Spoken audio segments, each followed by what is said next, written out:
Hello and welcome everyone to the Amateur Commentator. This is the Formula One segment where we'll be discussing the qualifying of Jeddah Grand Prix. It was quite an eventful day.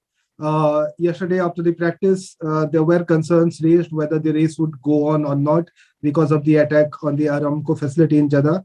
But it was finally decided that the race would go on. F1 and the FIA administrator decided and the teams complied with it. And after that, we had quite an eventful qualification segment. So yeah, hi Anshul, what are your views on the qualification? Where would you like to start? Thanks, Amit. I think this is one of the best races from the qualification point of view for me in the F1. I'm a big fan of Sergio Perez, and after quite some time, almost over 200 races, this is the first pole position for Sergio Perez, and I'm very happy for him.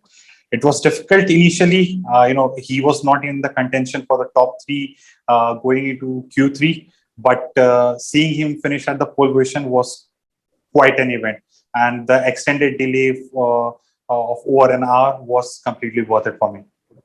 I'm not a big Red Bull fan, but I am a big Sergio Perez fan, and we both know it.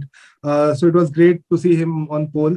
A couple of years back, it was in Middle East that he won his first race, and that was a record after 190 races, winning his first race.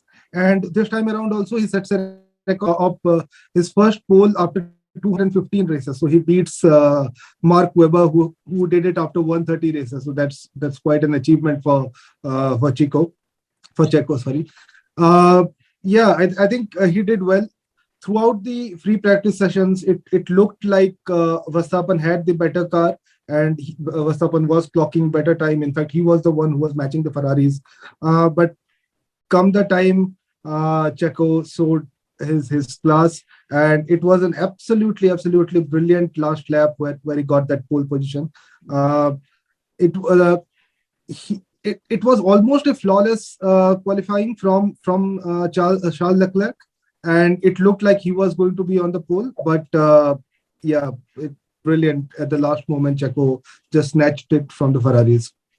Yeah, absolutely. I think one more thing for Verstappen was he was struggling with his grip in the, especially in Q3. So that might be one of the reasons. And one of the flying laps, he also bumped in one of the corners. So that might have delayed him probably by 4/10 or 3/10 of a second. So, but saying that, nothing to take away from Sergio Perez. He absolutely needed the last lap in which he clocked the pole position timing.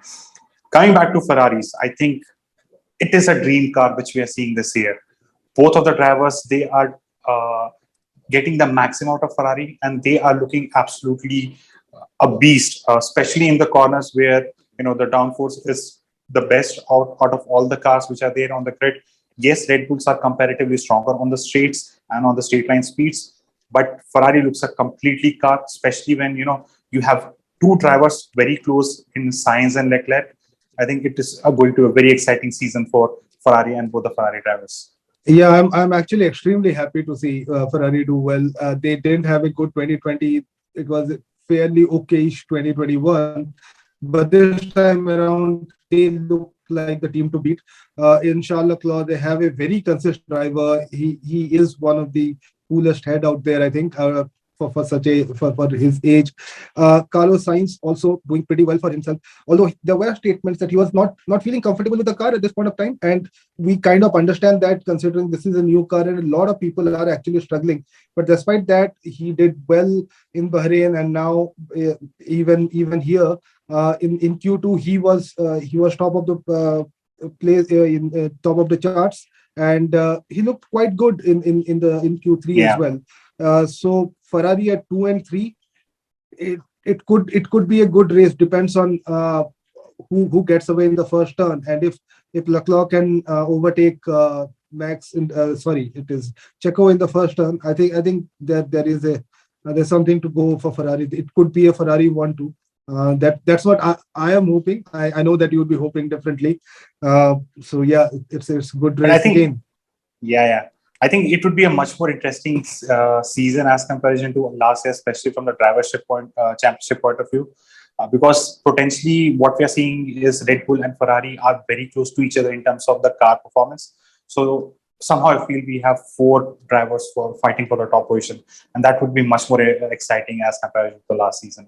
Yeah, just one more point regarding Ferrari. The Ferrari powered engines in the other teams are also doing well. I mean, Alfa Yes, Romeo, Bottas is driving quite well. Zhau has been extremely consistent. He looks a cool. He looks like he has a cool head over his shoulders.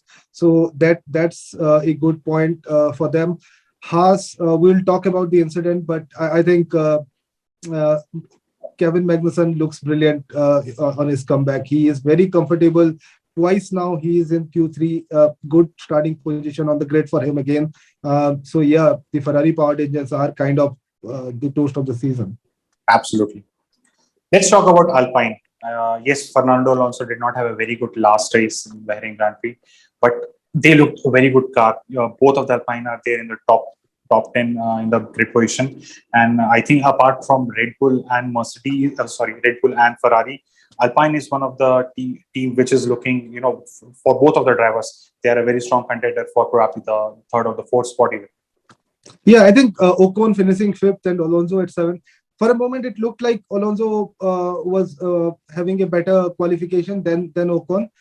Will again, it was one of those incidents where he could have bumped into Ricciardo. So we'll be talking, as I said, we'll be talking about the track. But I think overall, that was a lucky escape for him. And after that, he kind of did post some good times. And uh, apart from Ferrari, and they are the only team with both their drivers in the top 10. So that this looks good. They look set for getting some good points and maybe being top in among the middle group runners, I think. Absolutely. Let's talk about Mercedes now. Lewis Hamilton is here, potentially looking forward for his 8th title. But he looks in an entirely different car as compared to what Russell is driving. I'm not sure whether the issues are specifically to Hamilton's car, or it's getting difficult to adjust to all the changes this year car has to the car this year. What according to you are the major issues where Hamilton has is not been able to qualify for Q2 as well? That is also probably after Brazil Grand Prix in 2019. Yeah, it's been quite like almost 3 years now that last time Hamilton was not in Q2. So that's quite some time. I just feel like Russell has adjusted to the car much better than what Hamilton has done. We know that this is a new car, and this Mercedes is not the same one as we had in 2020 or 2021. And I feel like there is some institutional memory kind of thing with Hamilton where he's not able to adjust. He's still sticking on to the older kind of routines and everything. Otherwise, I'm not sure, because the fact that Russell finished in 6th position and Hamilton not even qualifying, and in Q1 when he was talking with his crew, he was extremely surprised that he was 0.8 of a second behind his own teammate. So I think I'm not sure what the problem is. Although all the Merc cars are having problems, it's not just Mercedes, but even McLaren are having issues, their own issues. So I think yes, Ferrari and Red Bull have much better car, and Lewis, I think it is going to be a big Herculean effort for him to get his 8th championship this time around. The car looks a bit weaker, and I don't think that Lewis has adjusted to it right now. Sure. So we talked about Red Bull and Ferrari to be the best cars, at least in the grid right now. But we were robbed of a good finish in the Bahrain Grand Prix where both the Red Bulls were not able to finish. And in the qualifying season, Yuki Tsunoda had issues with his car. He was not able to come out for the qualification scenario. And there was also some, not engine related, but there were some issues with Pierre Gasly's car as well. Do you think we are seeing reliability issues from Red Bull and AlphaTauri, or would that be a concern going forward, or do you think those issues are behind them and they should be quite competitive with Ferrari now? No, it could be a reliability issue. Sorry, it could be a reliability issue because even in Bahrain, it all started with the Alpine going into flames of Pierre Gasly. He was having a good race. It went into flames. Then in the last lap, there was mechanical failure for Verstappen Yeah, and Perez. So I think there are some issues, and today Tsunoda was not able to put in times in qualification. So there are certain issues. It is extremely pacey. The car has got good pace. I think it has got the best straight line speed among all the cars. yeah, But absolutely. the engine issues seems to be real, because this is the second race running that they are having this problem during race time. So yeah, we'll have to see how they go ahead with this car. It has got pace, but if these reliability issues remain, then it is going to be a problem for Max defending his title, and for Red Bull to see their dream of winning another championship since 2013, I guess.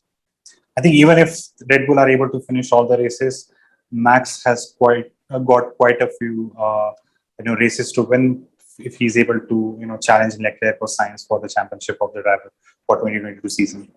Yeah, Ferrari Uh, does look like Ferrari does look like a much better car, much reliable. So yeah, let's see what happens in the European leg. Absolutely. Yeah. One other thing which I was happy about today is Mick Schumacher was able to get out of his car safely without getting injured. It was all Roman Grosjean again from Bahrain Grand Prix. So that was something very concerning for me when I saw this car crash. Coming to the Latifi crash and Mick Schumacher crash, let's talk about a bit in terms of the circuit layout for Jeddah. There were quite a few concerns even last year when the race was the Jeddah Grand Prix happened for the first time. There were quite a few blind spots, especially during the qualification when the cars who are ahead of you might be running slow in their outlap, and there could be drivers who might be going for their fastest lap. So, do you feel that this is a issue from the circuit design point of view, or it's just a very fast race with a lot of blind corners? I'm not sure if this is a potential danger issue for drivers, or it's a circuit issue, or is it something that drivers are not able to adapt early in the season? What's your opinion? No, I think this is a pretty challenging track. As you said about qualification last year. In fact, this year also, this time around, Esteban Ocon almost rammed his car into Ricciardo while Ricciardo was slowing it down, and we saw what happened with Latifi. The Schumacher crash looked pretty bad. I mean, with, Yeah, with with the tires coming out and everything, and there was no radio in at that point of time, because everything was lost in the crash. So you had no yeah. idea for almost like 20 odd minutes as to what has happened. It was only when he was taken out of the car and into the ambulance that you came to know that he was well. He was speaking and he was talking with the doctors and everyone. But yeah, it looked quite bad. And to a certain extent, it is about the track, because it has got fast corners, but there are blind, as you said, blind alleys kind of thing in the track. It has what 27 corners and everything, so it's kind of a difficult, much more challenging track.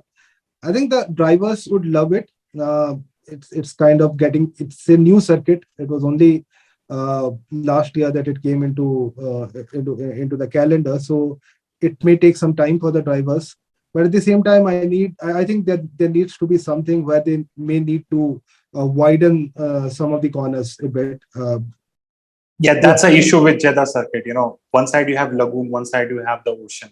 So even they widen the final corner where it was happened last season, but they do not have a lot of room widening the both the walls, and they have to be concrete because in yeah. a scenario like this where Mick Schumacher crash, you might eventually end up outside the track, which No, no. is the water. It was So it was the concrete that I actually saved him, and I think yeah, the new car design, although the crash looks bad, but I think the impact it kind of handles the impact pretty well. and especially the design from the car point of view where the fuel engine was isolated. I think that Yes, was an important change, else we would have even the flames came out initially in the first impact. it So did. I think that was something which was good to see, although the car was crashed into two different Yeah, parts. But Mick Schumacher getting out was a big relief for me yeah. watching the I think video. as I said, it looked much worse than it was. It was a bad crash and everything. But I think the design and that there have been a lot of improvements in F1 over the years. I don't wish to see more of such accidents, even if the cars are much better equipped to handle those. He was lucky today, and I think we have to say that he was lucky. Yeah. Otherwise, anything could have happened. And it's a very challenging circuit. I don't have much answers because there are business angles involved. There's sponsorship. Absolutely. It's Aramco is the title sponsor for Formula One. They bring in big money. Saudi government is involved in. They have this vision of making Saudi a sports capital in the world, and F1 is one of their dream projects. So there are political issues there. As we talked about in the starting about the attack by the Houthi rebels on the Aramco facility, which is hardly a few miles away from the racetrack, and the race went on. So there are no easy answers to this, I think, but somehow they need to look at the track design, maybe again, do whatever it takes to kind of improve it, so that, because a small mistake could be fatal in Jeddah. Absolutely. So, yeah, and this is a circuit which is not forgiving. So yeah, that is something which is important.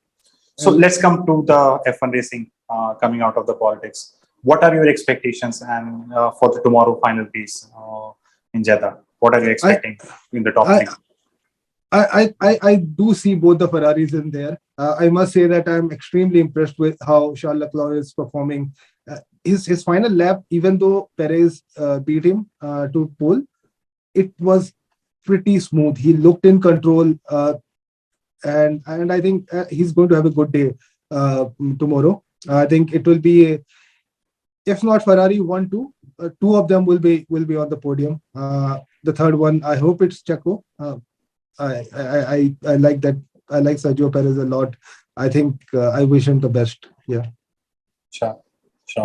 Thanks, Amit. Thanks everyone for watching this, and do join us. When we'll be bringing you the videos from the final Jeddah Grand Prix. And please like, subscribe to our content, and keep watching us for all the weekend races, which will be bringing you to you from our end. Thank you.